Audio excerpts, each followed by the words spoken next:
Hi everybody, it's Honest John again. Now, everybody knows that the Republican so-called health care plan sucks. Even Republicans. Millions of people will lose their coverage, which will mean we'll go back to the way it used to be. People will wait until they are very, very sick, and then they will go to the emergency room. Some of them will die. But whether they live or die, they will not be able to pay for the care that they do get. And so the hospital will go back to providing care that isn't compensated, which will mean that people who can afford to pay will be charged more to make up for the losses the hospitals incur treating people that can't pay. A lot of hospitals will struggle. Some will close. The hospitals that will be the most vulnerable are the ones that are far away from cities and rural areas. So the people that depend on those hospitals will no longer have them. They'll have a longer trip to get care, and so some of them will die.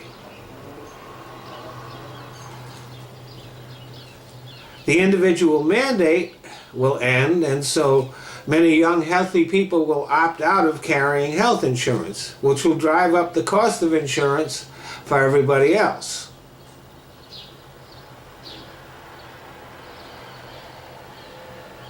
But under the Republicans' plan, the policy that you are paying more for will cover less and have higher copays. And you know, some of those young people will get sick or injured, but they won't have insurance, so they will not be able to pay for the treatment they get. Again, more stress on hospitals.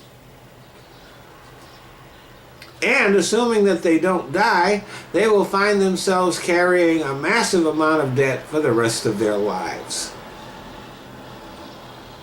And naturally, under the Republican plan, the poorest will take it on the chin too. As a matter of fact, they will be hurt the most.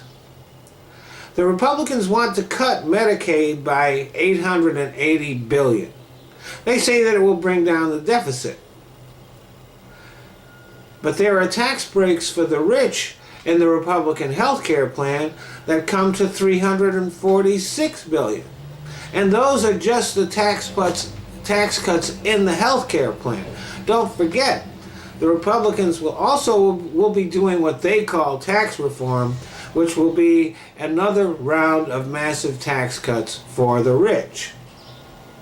So if you're looking for deficit reduction from the Republicans, well, it's never happened before, and it's certainly not going to happen now. What will change is that money that has been used to help the poor and the middle class will now go to the rich. Now, the Democrats oppose the Republican health care bill because it will screw over a lot of people. And believe it or not, that's why some Republicans oppose the plan too. But most Republicans oppose it because it won't screw over people enough. They want it to screw them over even more than it already does. Thanks for listening.